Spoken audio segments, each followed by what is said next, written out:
You know, I can't believe I was getting ready to go on to a whole slew of other trades that I've been taking since the beginning of the year and not go over a trade that I took. Matter of fact, it's the very last trade that I took of 2021.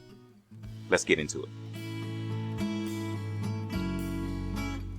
All right, so we have the Aussie dollar, right?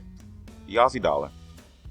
Not a pair I trade, daily. I might take one or two trades in a month, maybe month and a half.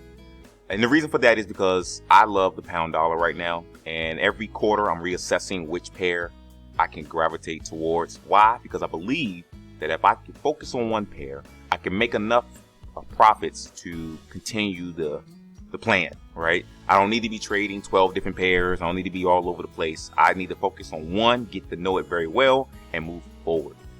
So here we are on the Aussie dollar. And see, back in the middle of December, we hit a bottoming. Well, maybe not the middle, let's say, because here it's showing you December 1st. This was literally the true bottom. But see, you don't always know that that's the bottom. Even if you got some candles going in the opposite direction, you don't really know that's the bottom.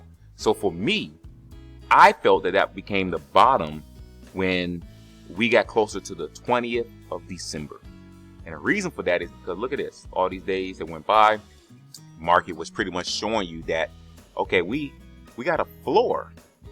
We got a definite floor here. So now, how do you take a trade once you think that there's a floor, so there's a potential for a reversal? But this is what we need to do.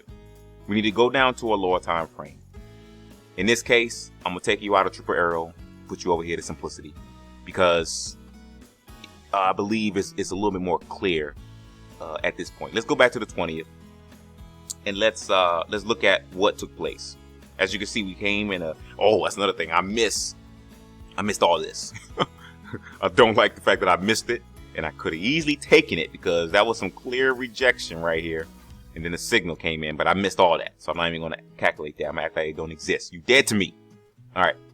Well, here's the buy signal that we got, right? Because here is where I picked up on the fact that we definitely got a ceiling that we should be really considering, right? Right here in the same area as previous support. So now we have a reason to get in. All right. We came down, we went up, we came down again, creating a pattern, right? So now you want to get in and take notice of this particular trade.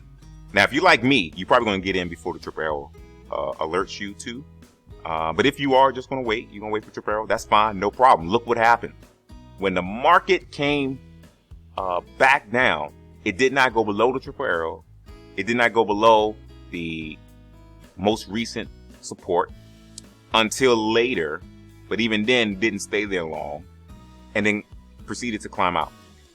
Awesome trade to be in. I kid you not. Now, I'm a short-term trader. I don't really trade for hundreds of pips. There are some times where I let my runner actually run, but in most cases I'm going for my handful of pips and I'm out. In this case, I let my runner run. It was the end of the year.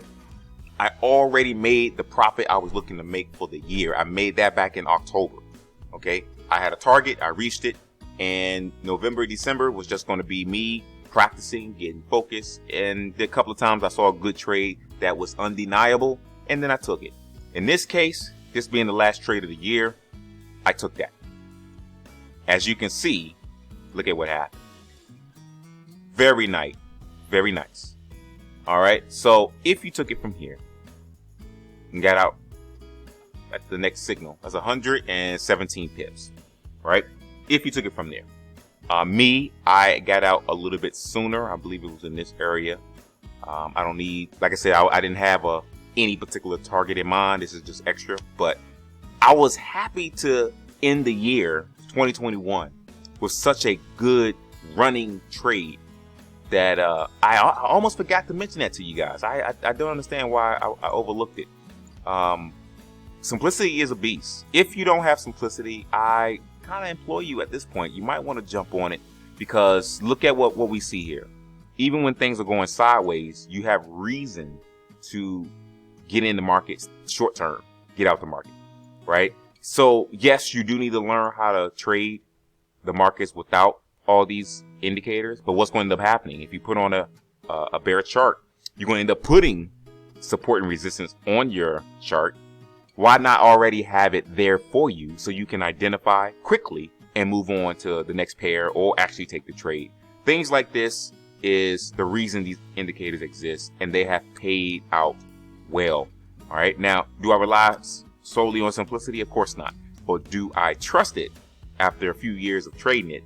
Absolutely. Between Triple Arrow and simplicity, I live by it, and nobody can tell me different. And I hope I'm convincing you to consider it, because this is one of the things that makes a trader really know how to trade for long term. Not just somebody who know how to read the naked charts, price action, support and resistance, but using that in conjunction with simplicity, Triple Arrow, you will definitely be a force to be reckoned with, and there won't be anything that anyone else can say about it. So that was a trade at the end of the year in 2021. If you have any questions, you can always reach out to me on my Facebook group. We have a lot of insight that we go over on a regular basis. I'm constantly giving out tidbits as to how you can become a better, profitable trader. There aren't many things that you need outside of simplicity, so therefore there isn't a need for a lot of upfront costs, right? I am trying to limit that so you can become knowledgeable in the market. You can understand what it means to be a trader before you start investing in other things. Because I think you would. I mean, once I got profitable, I did start getting involved with a couple other clubs and things like that, because you want to be around like-minded individuals. So stay tuned. We're going to create that for you so you can have a group that you can call home and rely upon.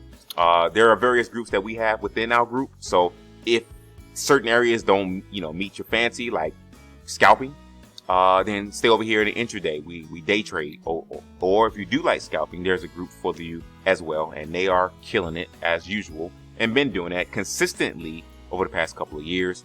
All that can be found in the Facebook group if you choose to come check it out. Of course, it's already free, so be prepared for a lot of information that's being put out there on a regular basis.